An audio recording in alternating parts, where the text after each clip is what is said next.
Hello everyone, so welcome back again. तो आज हम डिस्कस करेंगे टाइप ऑफ मैप्स। और टाइप्स ऑफ मैप्स में बेसिकली ये दो टाइप्स के होते हैं, based on information and based on scale.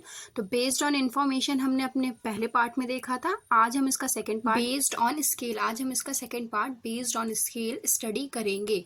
So let get started. तो यहाँ पर हम देख सकते हैं कि map based on scales two categories में होते हैं। पहला हमारा large scale map and second is small scale map.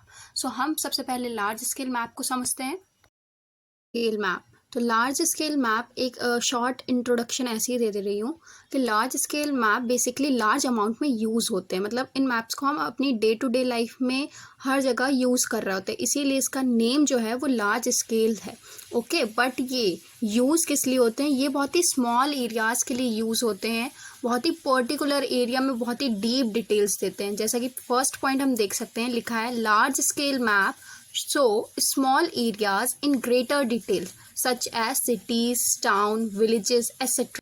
तो यहाँ हम डेफिनेशन में भी देख सकते हैं, कहा गया है कि ये जो मैप्स होते हैं लार्ज स्केल मैप्स, वो स्मॉल एरियाज के लिए यूज़ किए जाते हैं, लार्जर डिटेल्स के लिए। ठीक है, मतलब ये मैप्स जो हैं वो आपके लार्ज अमाउंट में यूज़ होते हैं, day to day life use हो रहे हैं, बट स्मॉल एरिया के लिए ये बहुत ज़्यादा बेनिफिशियल्स होते हैं क्योंकि ये हमें ग्रेट डिटेल्स दे रहे हैं, मतलब बहुत ज़्यादा इंफॉर्मेशन प्रोवाइड करते हैं किसी पर्टिकुलर एरियाज को लेकर।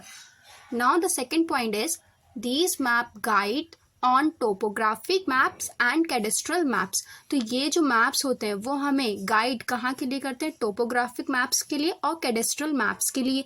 अब ये जो टोपोग्राफिक मैप है और जो कैडेस्ट्रल मैप है, these are the example of large scale maps. तो अब हम समझते हैं कि टोपोग्राफिक मैप्स और कैडेस्ट्रल मैप्स क्या होता है। सो टोपोग्राफिकल मैप, और हम इसे ऑर्डिनेंस सर्वे मैप्स भी कहते हैं।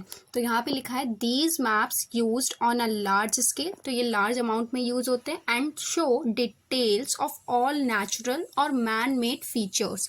तो ये हर नेचुरल या जो मैन मेड फीचर्स हैं उनके बारे में हमें डिटेल्स देते हैं। अब एग्जांपल्स हम देख सकते हैं, such as roads, railways, forest and villages. तो जैसे हमारी रोड्स हो गई, रेलवेज हो गए, फॉरेस्ट एंड विलेजेस, ये सब क्या है? ये हमारा स्मॉल एरियाज कवर करते हैं, राइट। बट इनके बारे में हमें ग्रेट डिटेल्स अगर कहीं से पता करनी हो तो वो हमें कहाँ से मिलेगी? टोपोग्राफिकल या ऑर्डिनेंस सर्वे मैप्स के थ्रू। और ये किसके अंडर में आता है? ये हमारे लार्ज स्केल्स मैप्स के अंदर में आता है। अब हम हमारे नेक्स्ट लार्ज स्केल टाइप में आते हैं, दैट इज कैडेस्ट्रल और रेवेन्यू मैप्स। तो ये क्या होता है? यहाँ पे फर्स्ट पॉइंट देखिए, लिखा है these maps are officially used to show the record of ownership of land and land registration. तो जहाँ पर लैंड की बात आ जाए या ओनरशिप की आ जाए, किसी प्रॉपर्टी को लेकर बात हो रही हो, तो वहाँ पर हमारे कैडेस्ट्रल मैप्स यूज होते हैं।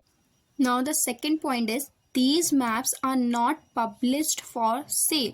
तो ये मैप जो है वो नॉर्मली हमें मार्केट के शॉप्स में नहीं मिलते हैं क्योंकि ये हमें स्पेशली डिज़ाइन करवाने पड़ते हैं, इसी वजह से ये पब्लिश्ड फॉर सेल नहीं होते हैं। तो अब हम स्टार्ट करेंगे second type of map, that is small scale maps. तो यहाँ पे लिखा है these map show larger area in less detail. तो ये बहुत बड़े बड़े लार्जर एरियाज को दिखाते हैं, जैसे कि माउंटेन्स हो गए, कंट्री हो गई, कॉन्टिनेंट्स हो गए, प्लेट्यूज हो गए, बट इनके बारे में हमें बहुत ही लेस डिटेल्स देते हैं, बहुत ही कम इंफॉर्मेशन देते हैं, राइट। तो स्मॉल स्केल मैप्स कौन से मैप होते हैं? वो मैप जो हमें बहुत बड़ी बड़ी एरियाज को तो कवर करवा रहा है बट उनके बारे में बहुत कम डिटेल हमें शो करता है। जैसे कि एग्जाम्पल्स, इसका सेकेंड पॉइंट हम देख सकते हैं, these maps are wall maps and atlas map. तो ये था आज का हमारा छोटा सा video on the topic of map based on scale. तो अब इसके बाद हम अनदर लेक्चर में स्टार्ट करेंगे लैंडफॉर्म से। तब तक के लिए पढ़ते रहिए, बाय बाय।